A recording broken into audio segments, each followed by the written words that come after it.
Welcome to the End of Seeking podcast. I'm going to gaslight everyone. It's been no time at all since we had another conversation, but it's actually been March. But then that's how it's going. Anyway, welcome everyone. Welcome my darling Imogen. How are you? I was saying to someone the other day, I feel like I've been put through a washing machine these last few months. How am I? That's such a big question. Whenever someone says that, like, how are you? It's like, well, do you mean on the surface level? The deepest level? Somewhere in between? There's just so many ways to answer that question. Is that just it's a the crap wrong question? question? Okay, let's try something else. What's present for you right now? What are we going to talk about today?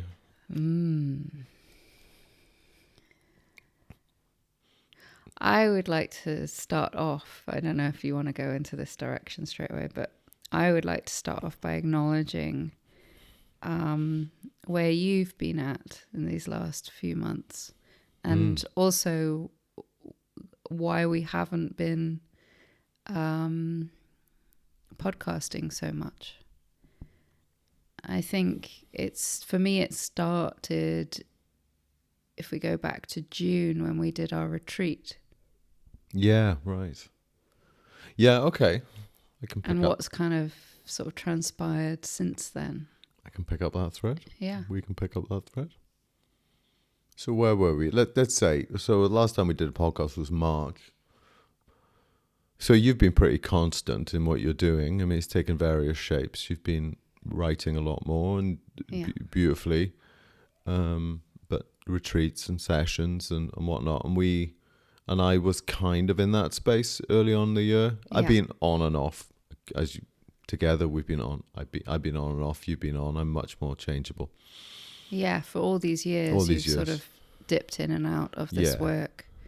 Yeah, it's always sort of I would say the foundation of your life view. Yes, but your focus has been on and off. My activity level has been quite different, and so I started off the year doing a little Satsang, and the odd session, and then we did a retreat together in June. Yeah. Which was great, actually. It was beautiful. Really amazing retreat. St. Non's. Maybe you'll do one next year, you talked about, which would be nice. That's an aside. I'd like to. It's such a special place. Yeah. It is. But I think I keep getting to this place in my life. I've got, I'll say 3 great loves. You. Bless you. But my great loves in life have always been, the spiritual nature and inquiry and that whole thing, and art and creativity has always been the other big part of my life, and that side of it, my life has expressed itself in various ways. Most recently it was expressed through years of writing, and that was when I look at it, I see it was mostly an internal thing. It was mostly me wrestling with God on the page. Totally. Right? You weren't writing for an audience. No, although sometimes. Yeah, sometimes it would get published, but most of your writing was an internal struggle. I love that. Wrestling with God. Wrestling with God, wrestling with, and it sounds like, I don't, it was just an exploration on the page, wrestling with God. I like that idea. But really, my heart has really been with art for years, art practice, and that's taken all sorts of different shapes. But I struggle with the ability and the permission I give myself to express myself in that. Anyway, this year, I think it was really the summer. I got back to it again. I went, Where's my heart? You always come back to it. I love it, the way that, no matter where life takes you off for whatever reasons, it's like, we've been together like almost 21 years now. And I see you go through those cycles. And you always come back to it. And it's funny, almost the structure of your body changes when you come back to it. That sort of relaxation of a peace in your face that if I could describe it that way, it's almost like your shoulders drop and like a sense of this brings me joy, this brings me meaning, this is what I'm meant to be doing, and that you repeatedly express that. Yeah, it's a very particular experience that when I actually admit and step back into, okay, art life, that's how I want to be, that's how I want to spend my days, that's how I want to live my life. Yeah. And it's not without its struggle. The creative process is full of wrestlings and doubts and discernments and all these different things to figure out what's what and what direction, because it's such an open-ended thing. But anyway, so I found myself back in that, and I've put down the satsang part of my life for now. I'm still open to it. If someone wants to, I'm still open to meeting. Though if someone wants to meet sessions or whatever, I'm still open to that. But it's not where my focus is, and I'm not focused on writing either. It's almost like I've said what I wanted to say.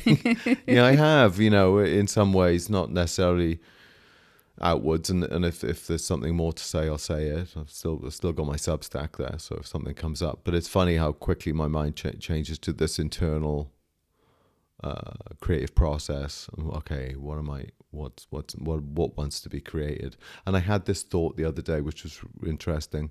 It's the difference. It was thoughts and words versus actions and objects, and it's kind of like I've flipped into actions and objects mode, which is, rather than being fully in the kind of the interior and then expressing that through words, being in the body more and expressing that as created objects. So that's kind of where which sort of makes sense considering the type of person you are. Like, if anyone spent time physically around you, you're quite sort of in the body and in the world in that sense. You're quite a someone that has got this vigor and passion that can be expressed in the body. Bodily, yeah. And I missed that, and I think I'm working again with the body, with objects, with materials. It's interesting how much my own natural rhythms and movements influence the artwork that I'm starting to generate. It's quite interesting to see how it's almost like an extrusion of one's natural bodily being. Well, I was going to say, you've come, you were doing a lot of photography once upon a time, and you've actually come into the physical, sort of more physical art space of sculpture and things like that. Which to me makes perfect sense. And we've spoken about that in the past, of like the photography being almost like a foot in that direction, but not fully involved in art life in the way that really wanted to be fully expressed. It's like when I started writing full time in 2020, just even before the pandemic, I thought I'm going to write every day, and I did, and I have on and off for these years. It's like, you go to the page and you see, when about this, what's the page for? What purpose does it serve? It's a friend, it's a muse, it's a catharsis, it's a space for, you can analyze and explore, and it's such a beautiful thing. And so what do you get from the page, and what does it give you, and what's it useful for? So many different aspects. It's a vessel and it's a mirror for me. It's both of those things. The page becomes a way in which I come to understand myself and the nature of life better. And I find the page a really rich place to spend time with. Totally. And it's a beautiful mirror of all these wonderful things, and it's a strange phenomenon of the page.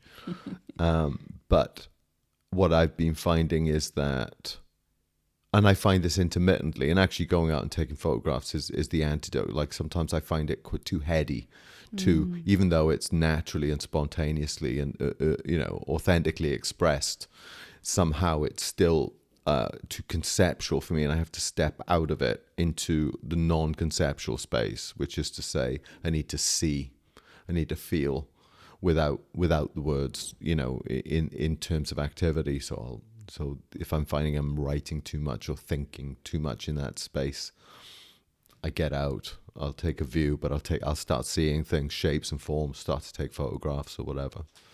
But the thing that I was finding was missing for me in that whole way of being is the body.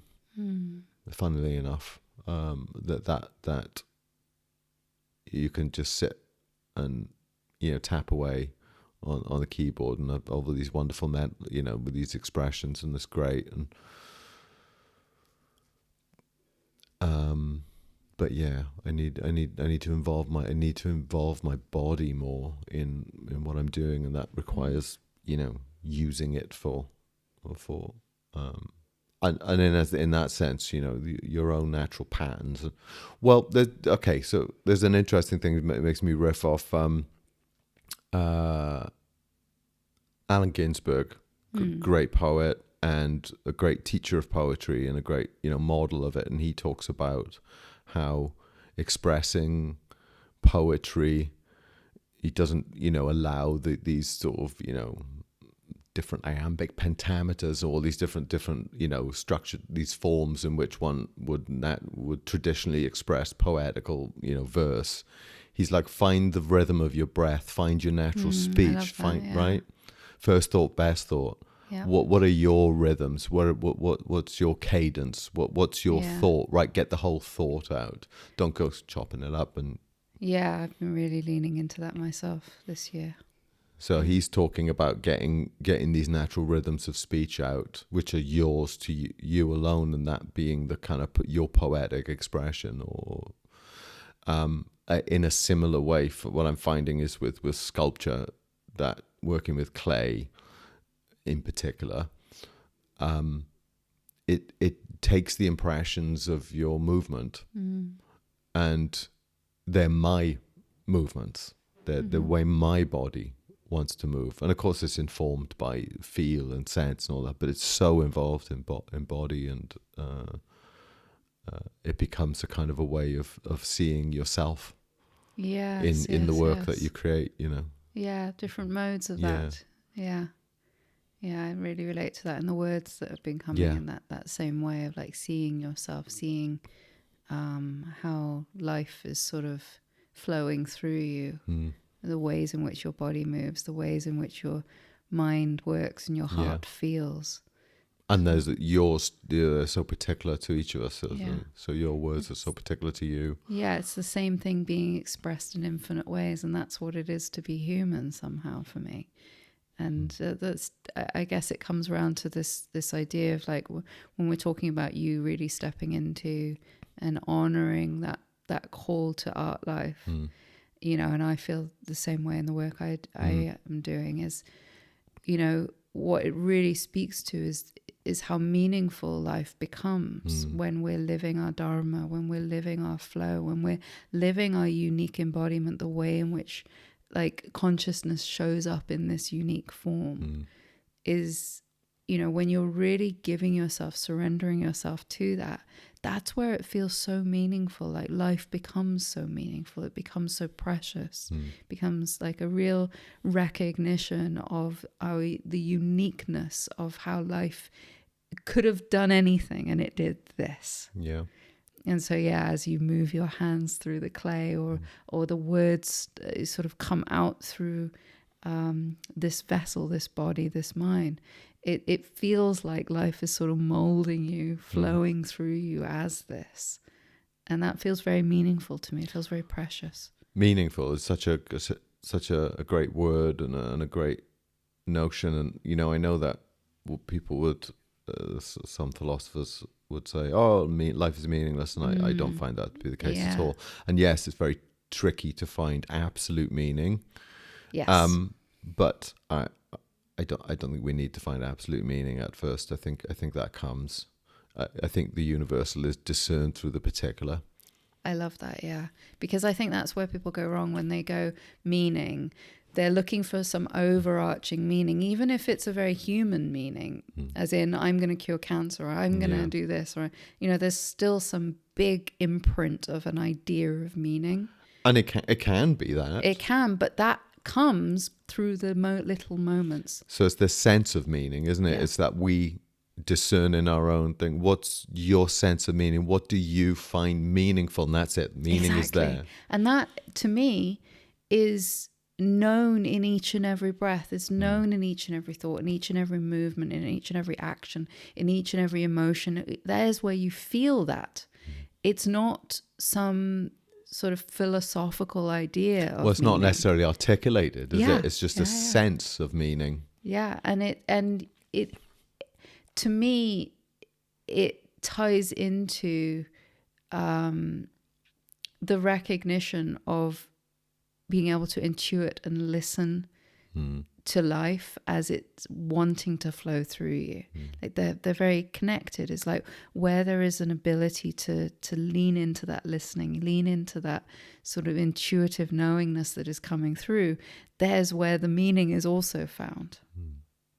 I find it interesting that in my case, most recently, and on and off, I oscillate. I have been oscillating in my life between these, particularly in the last sort of 10 years or so, between like how I orient my activity, as you say, the consciousness, the spiritual aspect of being, it's always present. That's the ground. So it's who and what I am, but how then my activity occurs within that. What am I oriented to? And for a while, it's been going mostly thinking, satsang, offering satsang and speaking and reflecting on these, and that has been my passion on and off. But also, there's this honoring of this other aspect of the creative life that I've been trying to bridge somehow, or trying to synthesize or something. And getting to a point where I almost felt I should be doing what I deem the higher, let's say, which is the spiritual offering and all that. And discovering that itself is a concept and an idea, when in fact I find my deeper sense of meaning in something else, in the creative act, in the creative process. Living that life. That's something so beautiful in what you say there, because it's a trap. That's the word that comes. It's a trap. We have a notion of spiritual as higher, or maybe it's not spiritual. Maybe it's our conditioning from our parents of being a doctor. That's higher than being a. You want to be a musician? Yeah. So it's that those are the traps. The trap is a conditioned sense of higher and lower, rather than the true higher or lower. The higher being that which you cannot not do, that which your heart sings out for, that which you are built to embody, that which you would call that Dharma. That which is it, like every breath of your being compels you to act in this manner in life.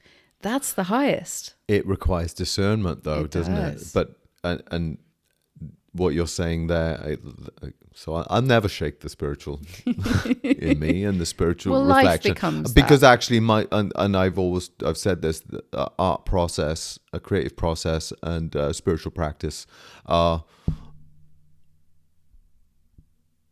as close to synonymous as can be, and. So I'm there working on that, and all I can see is these spiritual principles at work, playing out. So it becomes another way of expressing the spirituality. But I had to go there, straight into the creative process to actually then use that as a point of spiritual reflection as well. They're intermingled for me. But we're talking about what is the Dharma of it, and the Bhagavad Gita speaks about it. It says it's better to die in one's own Dharma, or, all right, let me put it this, the first verse is something like, it's better to follow one's own Dharma poorly than to follow the Dharma of another well. Yeah. It's that idea that you stay in your own Dharma, even if it's of a lesser, on the surface seems to be of a lesser merit. Yeah, lesser success. It's better, or even, exactly. It's better to be doing that than to be doing the Dharma that's not yours, and you could be doing it really well. Yeah. And that can happen in life. And the problem with that is we are often so alienated from our own intuitive way of moving in life. We're so conditioned to, this is how you should be, this is what you should value, this is the measurement of success, this is this. And so really, for me, much of the, let's say, the path of embodying spiritual wisdom is really about being able to come to a better trust of one's own natural way and a discernment of what is actually a conditioning, an outer conditioning that has been taken on as an inner truth, rather than a true inner truth. Yeah. And so that's much of the path is sort of the unveiling of these conditioned, limited views that are actually not a great fit for this natural being. No. Oh, and they go so deep, and they're conditioned so early, and so I'm a big fan of, there's a book called The Artist's Way. I might have mentioned it before, and it's a course, and it's just and the whole thing, it's structured as I did it twice in America, once in its long form and once in a sort of a shorter mode. But each time is very rewarding. It's a way of recovering.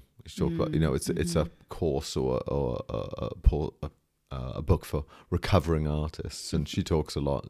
Julia Cameron, I think the author's name is, talks about how many ways the artist child in us, literally at first, and then as time goes on, more and more buried under the weight and the veils of conditioning, expectation, doubt, which is so similar, and how easy it is to get to crushed. The spiritual path as well. Totally. It's and I think that's your point, is that they are one and the same, expressed differently, yes, but the same process is being undertaken. Yeah. It's an uncovering, and that like, this is why, in the work I do, it's often about, the emphasis is, surrender. And what does that surrender bring? An uncovering of the divine light within. Yeah. And it's an uncovering of what is true, what is real, what is meant to be, so to speak. In not in a conceived idea of meant to be, but in a true what is. Yeah, we recover our essence. Yeah, and our way, and recovering that, excavating, let's say, these deeper impulses, and one of the ways we're touching on is meaning. Well, what is meaningful to you? And I look back at my life, and I rarely did what was expedient. I've rarely done what is expedient. I've usually and continue to follow the path of what has been meaningful to me. And I can't even, in a way that is not easy to articulate. It's meaningful because. Well, this is the problem. We've co-opted the word meaning that is somehow synonymous with a value in the living world. Yes, that you could articulate and say, my meaning is to alleviate suffering in the poor or something, and that might be the case, but before that could even be articulated, say that is someone's genuinely purpose and meaning. Before they could even articulate it, they sensed and were lent and discerned that. Yeah, and they felt their heart cold. And then later, and this is the interesting thing, isn't it, about so much of this, that articulation comes second. Yes. Our bodily, our spiritual, our intuitive movement towards and away from various, activities and situations and inclinations, that happens before we can even articulate what's going on. Well, I mean, a great example of that is like falling in love, for instance. Oh, yeah, right. You know, you fall in love. Yes. And you only after the fact recognize that that's the process that you've undergone. I love that. Like the actual act of falling in love is not, you don't sit there beforehand and go, well, I think now I'm going to decide to fall in love. They have these qualities, that quality, that quality. Yeah. And you do have people who make these lists, don't you? Go like, oh, I have that my life partner has to have this list, that, you know, tick all the boxes. Okay, I can let myself fall in love. No, it doesn't work like that. It's just the way falling, you fall in love, you know. To me, that would be, you know, the way in which giving the mind a crumb to let it surrender. Right. You know, and that's sometimes I see that it's like, you know, sometimes we got to get into the mind stuff in order for the mind to be able to feel safe and relaxed enough to let go and surrender. But ultimately, that falling is a description of that surrender. Yeah, yeah. And it's the same thing with the spiritual path. It's the same thing with living your Dharma, is allowing yourself to let go or surrender to the flow that you're being called to. Yeah. And so, you know, really, the more and more I sort of work in this domain with life, the more and more I see how much surrender is at the heart of all of this. Right. And what stops us from surrendering, more to the point, is I would say fear. And what is fear? An existential fear of annihilation, which is very much tied into this piece of unworthiness of existence. Why won't I let myself be an artist? Because there's a fear that I'm going to be rejected by culture and I'm going to be left out in the cold and I'm going to die. You know, obviously it doesn't come out in that way. Yeah, I mean, overtly, but that's the root. That's the end of the chain, isn't it? Yeah. You know, Yeah. So it's like, what stops us from surrendering? Fear. But there's a very specific feeling of that fear. It's not. It's a very existential fear, I would say. Yeah, yeah, yeah. I come back to this thing. Discernment seems to be a key for me, and it's intuited. It's felt. It's another felt sense. It's another. You know, I had periods of depression in my life. Funnily enough, they were often based on the way I was living my life. Yeah. And it's funny, as it's a bit chicken and egg. Is there a cause here, or is it, you know? Okay. What I found was that as the depression lifted, let's say, or what led to the depression lifting was changing my life. It changing the way I did my, and I found that this happened in very periods of my life. Art was always related to it. It's living the creative life was key, either downstream or upstream of getting back in line and admitting and discerning, oh, I need to live this way. This is the way I have to live in order to, you know, live the bliss, so that the following the bliss, I had to discern the bliss. And the trouble is, you could be doing something that seems to be, you know, of course this thing is the right thing to do, and this is my duty, and this is the highest, and this is this and that. But actually, if it's not, it ain't calling you. It ain't calling. It ain't my Dharma. I am a friend. Even though I can do it, I can do it. You know. The other thing. A friend quoted me a very famous quote yesterday, Krishnamurti quote, which I'm sure I'm terrible at giving the exact wording, so maybe you'll remember. But there's no measure of, I can't remember the word, good health. It wasn't that, but good health in a society that is sick. That's not the quote. Yes, it is no measure of health to be well adjusted to a sick society. Something like that. This is why I need you, because I'm terrible at remembering quotes. But it's that. To me, it's like, you know, this. If you're feeling terrible about life, have you questioned the possibility that there needs to be an adjustment here? That it's not because you're broken. It's because society is not a good fit in the way that you're made to be. Yeah, I mean, we live in a very particular socio-economical economic society. It has tremendous benefits on one side, but for certain types and certain ways of being, it's really not helpful and quite anti-helpful. And so, sometimes finding your way, well, both of us, right? Mm-hmm. Finding your way, being so deeply spiritually oriented, both of us, that's our natural way. It's kind of hard to live in the world, be rewarded in a sense. I don't mean it's like rewarded, but to pay one's bills and to live in a world when one is living purely in the pursuit of truth and it's not how either of us was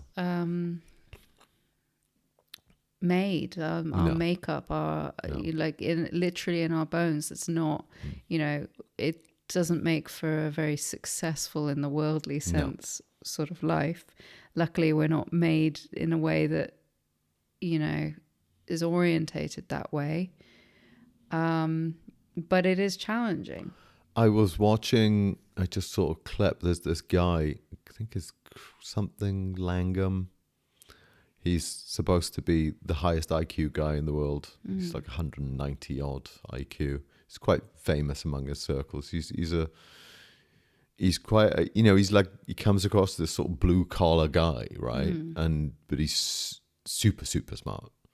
And he's got this sort of his theory of everything. He's sort of, written these indecipherable books on whatever, things that are so complicated I can't get my head around. But he was having an interview and he was being like, well, what about money? Have you made a bunch of money in your life? He said, no. He said, because I pursued truth, and it's hard to make significant amounts of money unless you can play the game. I know. And the people who the gatekeepers to that, he was saying they don't like me because I'm pursuing truth, and he said, and this guy's pushing 200 IQ. So he was saying that for a while I thought you might be able to do both, pursue truth and pursue money, but it turns out you can't really. And I say this because, and that's not to say that one can operate in a way or just be authentically you, and by the grace of the divine, by the life, God, whatever, that life supports life, right? Yeah. So that you can keep a roof over your head, and you can do that without selling out at all, 1 inch. I think, but it's not a guarantee, and it can be challenging. Then if you just pursued money for its own end, you have to sell your soul for it. That's not a cliche. It's actually a thing. And I personally find it quite challenging, because obviously there's a certain amount of having to be in the world in the money sense, in the physical sense, bills needing to be paid and these kind of things. Yeah. But it's also not mine or yours focus, and never really has been. No. Had it been, I'm sure we could be living quite a different life than the one we lead. We'll have more. Yeah, we're very simple in our life, and we're very lucky for what we do have. But I think people assume that we have a lot more than we do. Yeah, I think so. We've got a roof over our head. We have a roof over our head, yeah. But my point is, it's not the pursuit of money. Money is a fortunate, the ability to sort of live in the world and pay your bills and have food and shelter. Something we're immensely grateful for. No, absolutely, but it's never it's not never, for that.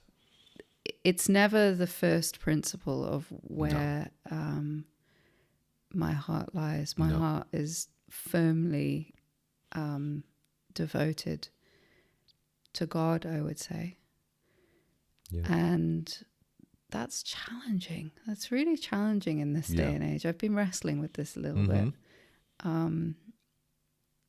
it seems like it would be a really popular thing, and it is like the idea of wellness and spirituality and all that seems really glamorous, and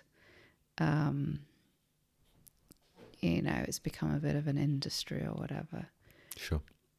But I feel like for those that are really, truly walking this path, none of them would say that it's an easy path, or that it's, you get in it for the money, or all of these kinds of things. I don't know. It's just like, for me, there's not in been it for the vibes experience. And the feels, it's not.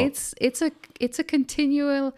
What was I saying yesterday to our friend? Annihilation. Yeah. That's what it really feels like to live this, is to be annihilated continuously. Yeah, nice. I say nice, but yeah. Yeah, it's like completely emptied out, stripped bare. Yeah. Continuously. That's the process. Yes, it is. And it's not, I'm not even talking about the spiritual path here. That's just the lived reality of constantly being living in the presence of truth. Yeah, exactly. And seeing that the path through truth to God is the same as the path as through God to truth. That they are one and the same. They're not separate totally, things. Yeah. And if you truly find yourself on that path, in whatever form it takes, whether it's through art, whether it's through words, whatever, it doesn't matter. It's not about building a successful life. No, it's about constant surrender, constant kenosis. Exactly. A living process of self-emptying. Yeah. That is actually a natural. We would say at a certain point that becomes like an automatic process. Like it's something you're doing. It's something that's happening. But it is that happening. That kenosis is constantly happening, and living in that place is a constant, like a blossoming, but also a stripping away. Exactly, and so it leaves you on this sort of razor's edge of, again, what you're called to do. Yeah. And that, to me, that reaches out into all directions of my life. Like there's no, I can't say, oh, in this area it's like that, and in this other area it's not like that. No. I'm like, no, everything is touched by that recognition. Top to bottom. Yeah. And so, talk about being called to the artist's life. Yeah. That's not because you've built up something. It's because you're letting yourself be stripped bare, and this is what is left. I can't not do it. I'm surrendered to it, and so this is an interesting point. That in many ways I carried this idea around spiritual tropes that can persist in terms of how one reflects or articulates on the nature of experience and life. And so some of those spiritual tropes that I found it odd. I know I had to come to terms with it, and I have more and more come to terms with it, that living in awakening, let's say, living awakened to the true nature, and that being sort of one's ubiquitous and persistent condition, that life would then, as it continues on in that condition and within that condition, would call you to something so specific. Yes, that's right. Very interesting. And so not otherworldly, so very worldly and very particular as something like art practice, creative life. I found that really, like I'm called to make, sculptures and whatever else that happens to inspire me. But it's living in that inspiration, because inspiration then for me is the deep listening and acceptance of what arises. There's just getting out of the way of the movement of inspiration. Actually, inspiration founded on the empty, blissful, wellspring of silence that arises, and the pure bliss there. But interesting. But it's particular. Yeah, but if you look at we don't often think in these terms, but if you look at, for instance, how a building is created, there has been someone that has followed that listening and that inspiration to create that material that gave rise to this building. And you look at the whole of seeming man-made creation around us, certainly visible in nature, but even in the man-made creation, I think this is the bit we miss a lot of the time, is inventions and mathematical equations and civilization, all of it, so it's very, like I said, it's very obvious in nature. We can see that in nature, how nature is inspired in creation. It blooms into creation a rose. My God, beautiful. It's very obvious that that's just that natural inspiration of nature to turn up in that manner. Grow, expand. Yeah. But I want to just bring into the bit of this that we don't attribute that same inspiration, and that's, we go, oh, the man-made world is awful, and I'm like, yes, but look at the root of every creation that is there, and it goes beyond man even, and yet is humans. Being politically correct. Yeah, I know. Traditionally, but I get it. It's not the popular way of saying it. It goes even beyond the human form, but is expressed super specifically through each and every individual who ever thought, goes back to someone with a clay pot in a fire going, whoa, look what happens when we put mud in fire. Beautiful. And then the aggregate of all of these efforts that go to build a collective vision of civilization or whatever, or life in whatever variety of human forms that arises. And so we take that personally. I did that. And there's the paradox, which I've been really wrestling in the best possible way with this paradox. I feel like it's really important to the way that I show up in the world, is the recognition of the paradox is very much dear to my heart. And so it's this paradox of, we can't take that personally, and yet it's deeply personal how it's expressed. Like, we can't take the inspiration as personal, as in it's my inspiration, the person's it's the divine inspiration. As it shows up in all the individuals. Exactly. And so there's the paradox for me, that tension is such a beautiful recognition of how the divine works through the person. Beautiful. So I'm going to push back on, not with you, but I'm going to push back on a like a non-dual trope, which says, and I see it a lot in awakened types or awakening people, that awakening is an end point, that then there's nothing to do now. We're good. Just float around. Life's a garden to enjoy. And sure, that's true on some level, but there's nothing more to do or to seek or whatever. You just float around now. It's all good. There's no purpose and no meaning. Exactly. But that's absolutely, completely wrong. Yeah. And I think it's fun. And I think it represents a certain insight when you go from personal to the non-dual impersonal. Suddenly you've woken to the impersonal. Oh, so all these things that pertain to the person, things like meaning, purpose, activity, all these different things. But that's an unintegrated thing, because what I found, and I think what you found, and what so many I see found, that can be a momentary or even a transitory phase of, but it's not the end. No. Meaning tends to arise again, but this time more deeply. I would argue more deeply, more surely, and it's not a personal inclination. It becomes a universal through the personal. Yes, but it is particular through the personal, and the sense of it is the meaningful set, the sense of meaning, the sense of being aligned and purposeful. Even it's like the non-dual. Well, aligned with what? There's not two things. No, but it's how the individual wave, let's say, if you want to put it those terms, expresses itself. Yeah, it's you're tuning into a deeper current. It's like the ocean is the ocean. There is no other. There's just the ocean.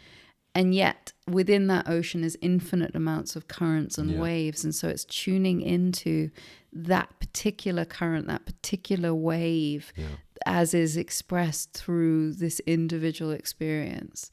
And so it's almost like the more impersonal it gets, the more personal it gets. I know that sounds absolutely mad to say it in that way, but that's been my experience. Is the more impersonal, as in non-egoic form it gets, the more the natural expression, the individual natural expression is available. It's like the noise. I mean, it's this difference between signal and noise, isn't it? You know, and as you say, riffing on your as the impersonal, as the universal boundlessness of true nature is more present, more online than the noise of the confusion of the egoic mind sort of settles, and then this clarity of intuitive directionality can come. I was just surprised how particular it gets. Yes. Right? It's really specifically specific. that is, you know, and so it's not some general, you know, bodhisattva thing where I'm going to save the world from suffering and ignorance. Great. In some sort of generalized, abstracted way, it's through this. I'm gonna make these kind of things. I'm gonna say this kind of thing very particularly. It's point to Mahesh Yogi used to talk about this. You know, the nature of this reality as infinity to a point.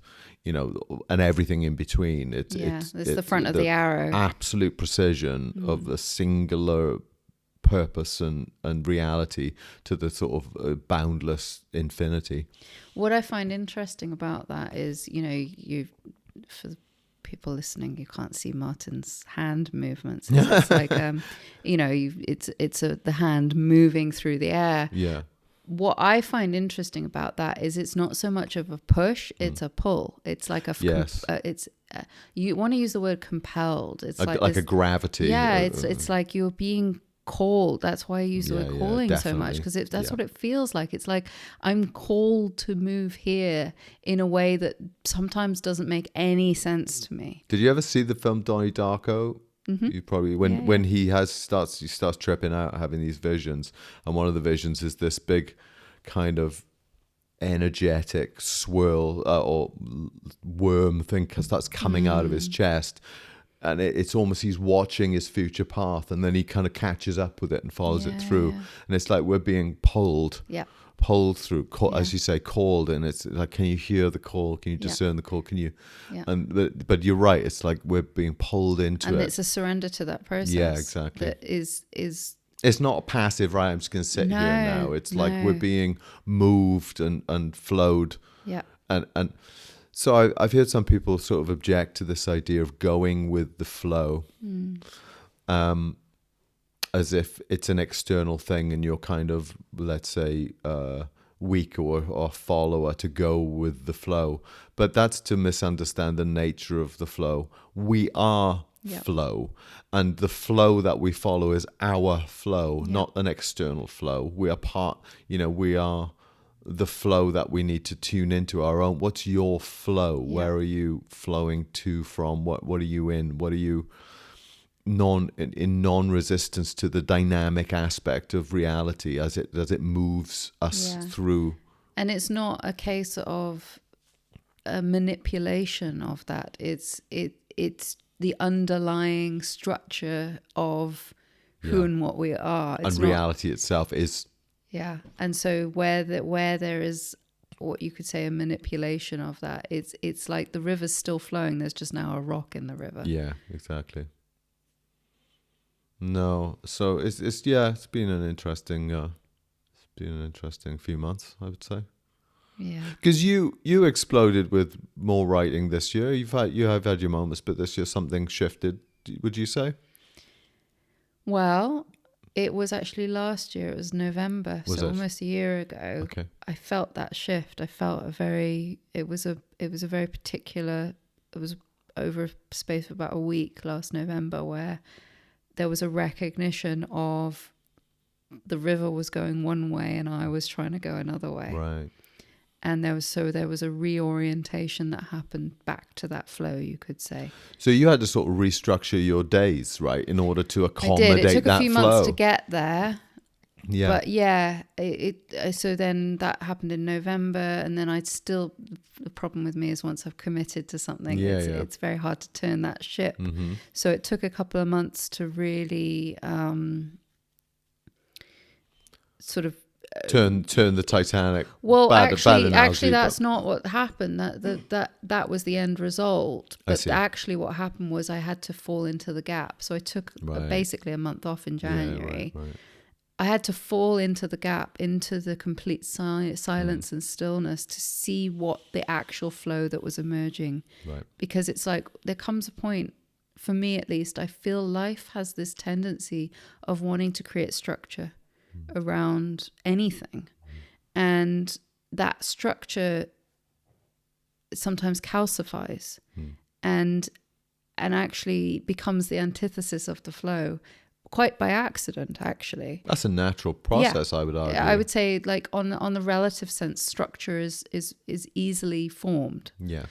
And so what my own process, and this is something I've been through so many times now, and it always feels quite dramatic, even though on the outside it doesn't look that way, but inwardly it's quite a dramatic process of complete annihilation, of letting everything crumble, letting everything fall into stillness, into silence, so that the tuning in of that flow can happen in a really innocent way. And it's not that flow wasn't there, it's always there. It's just that the structures seem to become heavy enough that that's where the attention is drawn. And so that's the process that I see. You need to collapse all the structures, reconstruct in silence, and then re-emerge as a kind of a... So that happened at renewed. I like that word. Renewal is always a lovely, that constant renewal, cyclic renewal. Yeah, and so that's always happening moment to moment, but then there are cycles within the bigger cycles as well. And so, like, at the beginning of the year, I really felt there was a very big cycle of that, of letting go of some, what felt like the past 5 years of structure, actually. And even though my life in many ways looks very similar, in other ways it's not at all. For instance, I had to structure my day to literally the mornings are a very sacred time for me, where I write mostly. If I have to be careful not to let that be impeded upon. Writing happens. Yeah. Given the right conditions. So I have to let that time be there. But I would say so yes, but and there's this point, it seemed to me, that you hit these points of even deeper release, and like your writing became just unabashedly mystic. Yeah, so right? I was getting to... Oh, okay, yeah. cool. No, you're right, yes. But what I'm getting to is when you set up those conditions, which you yourself know so well. It's all about the conditions, yeah. So when you set up those conditions, it allows the natural flow to fully express itself. Right. And that's where the writing started to really change for me, is where I really honored that container, that for me it was the mornings, really early mornings. It allowed my voice to be expressed more fully, because it's almost like I created a safe space. Yeah. But that is effectively what happened. You created the conditions for it, yeah. And also I think writing on Substack helped with that, because it felt like it felt like early days of Twitter, like back in 2016, where it was an authentic place, wasn't it? I wasn't writing for anyone else other than myself. Yeah. And that's what has happened this year as well. Yeah. Is I'm writing not for anyone else other than myself. Yeah. And, we started at the beginning of this conversation talking about, the page, or not the beginning, but, earlier in the conversation, the page being that sort of mirror. Yeah. And that vessel of pouring out into. Yeah. So yeah, it's been a really interesting time of discovering a different kind of voice for myself that was always there, but wasn't fully allowed to be expressed somehow. Yeah, I know. I know it's funny. I think the non-dual thing is a trap for a lot of people. I think it's a great helpful. It's funny to come back to non-duality, but that was definitely my way in, and arguably our way in. In some sense, that, like, let's say the process of inquiry and meditation. You mean modern day? I mean modern day. Yeah, Advaita and whatever. As a process of inquiry and approach, well, that's to get to a place of deep clarity. So that's it. But then there's all sorts of tropes that it contains as well, and for me, it's like once that vehicle of non-duality, let's say, served its purpose. This wasn't just non-duality in the term neo-Advaita, but meditation and self-inquiry and whatever. Anyway, once you're sort of, to my mind, once one's past a certain threshold, and maybe before, to be fair, I do see I always seem to return to an inflection point because it was very real for me. There's a new opportunity, a new expression can come from that, which is much more. You're not. There's no more rules to follow. There's no more structures to be oriented by, and a new raw, true expression can come spontaneously from within that. You're gonna have to help me here because there's another quote, and I can't. Yeah, quote beast today. Yeah, but I always get. I wish I had the mind that could recall them exactly. But it's a Maharshi quote, I believe, or maybe Bhagavad Gita. Established in being. Oh yeah, perform action. Yogastha kuru karmani. There you go. Established in the unity of being. Perform action from there, basically. Yeah. So that, to me, that's what you're speaking of. Yeah. That inflection point you're speaking of, to me, is the established in being. Exactly. That's the inflection point. It's not a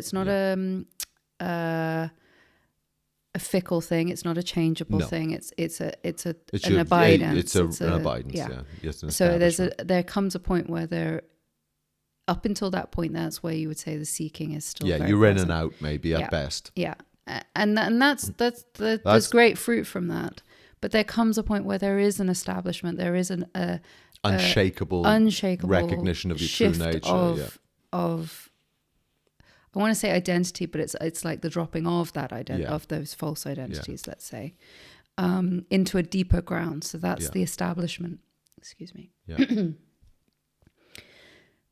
But the second half of that quote is perform action from there. From there. Yeah, paraphrasing. Exactly. And that, to me, is what you're speaking of. And that's what I would term embodiment. So it's like to embody that establishment of being is to come back to the natural way of being, the way in which light in human form, or consciousness in human form, or the divine in human form expresses itself. Yeah.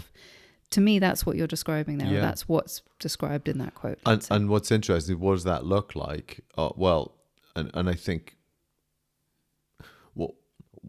can I comment a little bit on what I see in regard to you? Is that you've been this beautiful teacher and exponent of this reality, just perfectly authentically. But I think something sort of clicked a little bit, or something popped. And you gave voice to a more let's say mystic voice, mystical voice, which is less about the strictures of this one, making the distinction of sort of the codification of non-duality and the nature of this and that. It just became like a raw expression of your own mystic insight as it's coming up, and it's perfect. It's just I love it.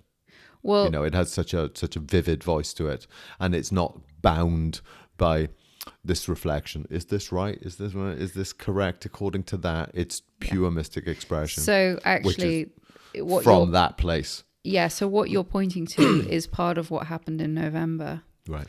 Which was the guidance of you need to own the mystic in you, right?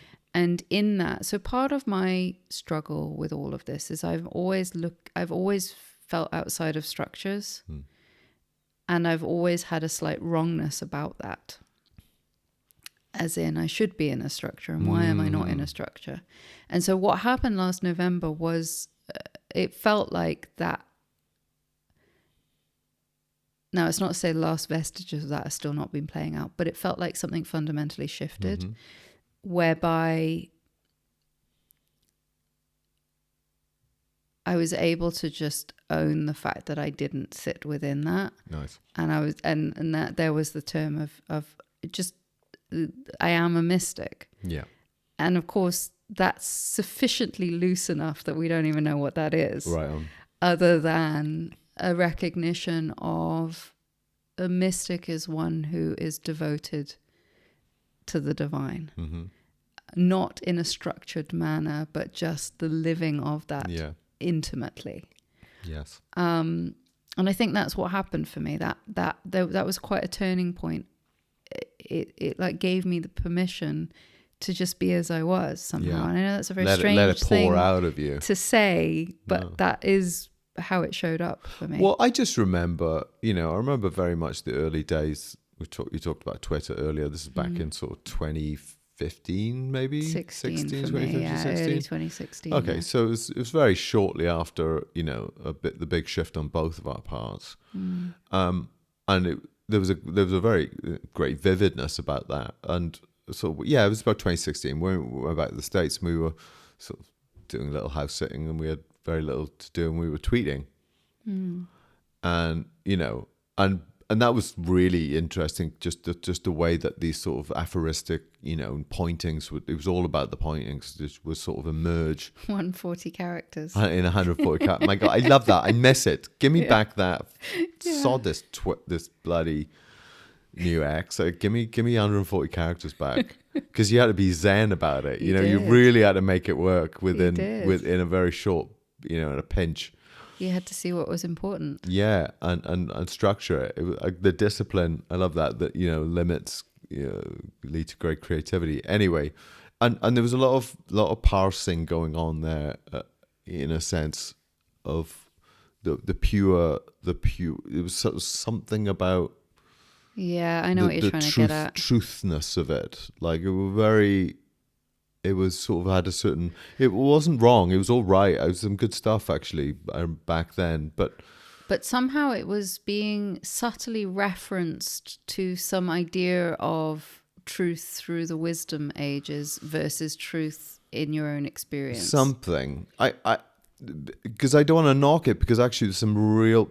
It was for some very precise pointing. That's what I said. It was precise pointing, and in that sense, it was very effective. And it was very. We parsed it. I remember parsing these things very carefully. They would come out spontaneously, but I didn't want to kind of offer anything up that couldn't be kind of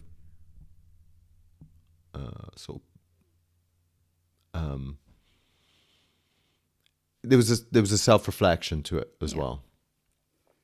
But there's this great, beautiful tradition of mystic, literary, poetic expression that is actually really even deeper. Yeah, it's the you think of people like Rilke, or Simone Weil, or these people who are speaking from this place in a much and I would argue, in ways that you are expressing now, arguably akin to that kind of. It's there's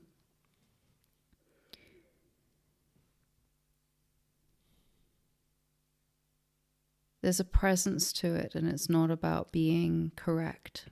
Like so much in some parsimonious way. Yeah, so much of what I write now is not about being correct, not about being true somehow in the technical sense, in the knowledge sense. Yes. It's about the just the feeling of it, what it's pointing to beneath the words, the transmission of it.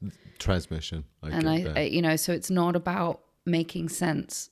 It's not. It's not limited by making sense in some kind of as you say, some technical, almost theological way. It's just not on that level. And it sort of really brings me back to this thing of, you know, we can disagree. We as humans can disagree on the theology or the philosophy of what is being said. But underneath all of that, there is a transmission that just shines through all of that in such a real manner that,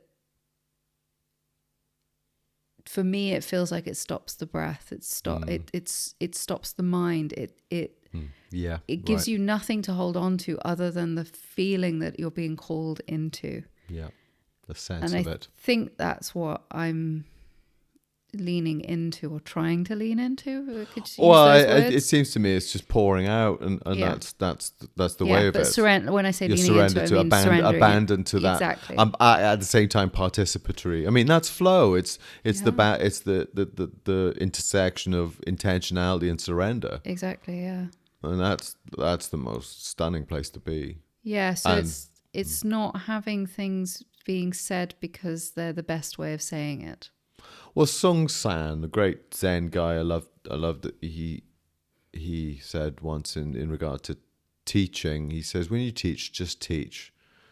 Don't reference your understanding. Don't reflect on whether it's right or wrong. Just teach. Just let that come out. You know, I mean, he's talking about teaching, but it's the same with anything. If you're expressing yourself, just allow that expression to come out. Don't go, is that right? And start second guessing yourself and get caught in this reflective loop. It's a real hindrance to true creative expression, true authentic expression, and the transmission, as you say, the transmission's there. Then it's like your words become a fully inhabiting and inhabited by that current of life. Yeah, and so, you know, I wrestle with the paradox of the fact that the words don't matter, and yet the words really matter. Yeah, right. Because it's not about the words, but it is about. But the it words is about the words too. Yeah, so they're not untrue. You see, that's the thing. Yeah. It's just something about that freedom and to speak from that place, and speaking from that place, you're allowing that speech to occur. It's a non-doing doing. Yeah, and it's the words on. It's not about the technical words of it. Like, well, what do you mean about this? And what do you mean about that? It's like you've got to take the wholeness of it to get the sense of what is being spoken about. And this is why, you know, I like the long form aspect to it, because not everything can be condensed down into one or two words or a short sentence.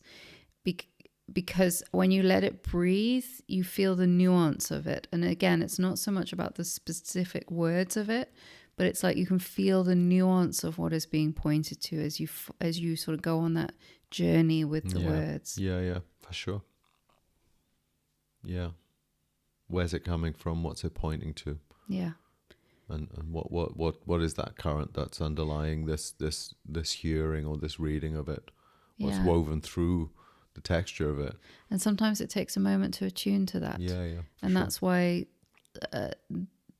you know, like even just in a conversation like today, it's like sometimes it takes a moment to tune into the transmission underneath all of this that allows you to be carried along with the words and therefore allows you to enter into the same stream of what is being spoken of. Yeah.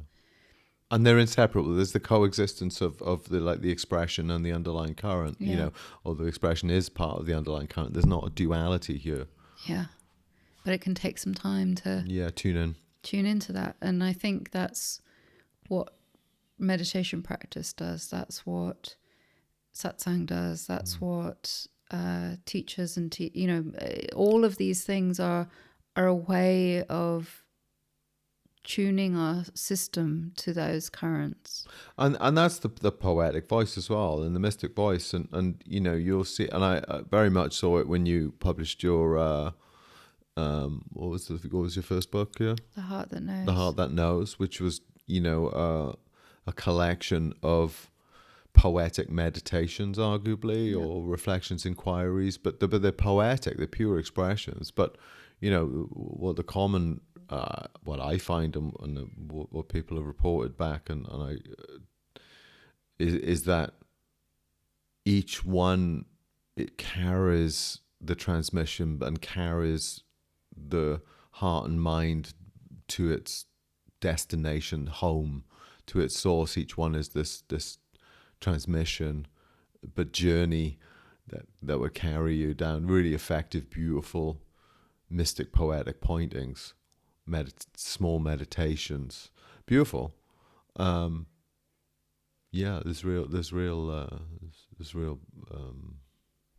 real transmission in that, and a real a vehicle to return home in ourselves.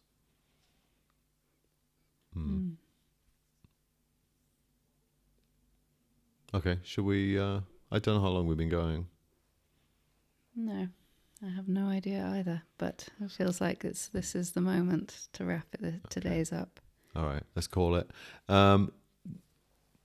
Great, nice to be back. Who knows when we'll do another one? Let's hope it's not too long. Thanks for listening. If you'd like to subscribe, and share, that would be great. Yeah. Also, I guess we should mention our my website is beyondimogen.com, and you're at Martin, MARTYN, Weber.com, just in case anyone wanted to look up more about us. Yeah. Okay. Thanks, darling. Until next time. Till next time. Thank you. Bye for now. Bye.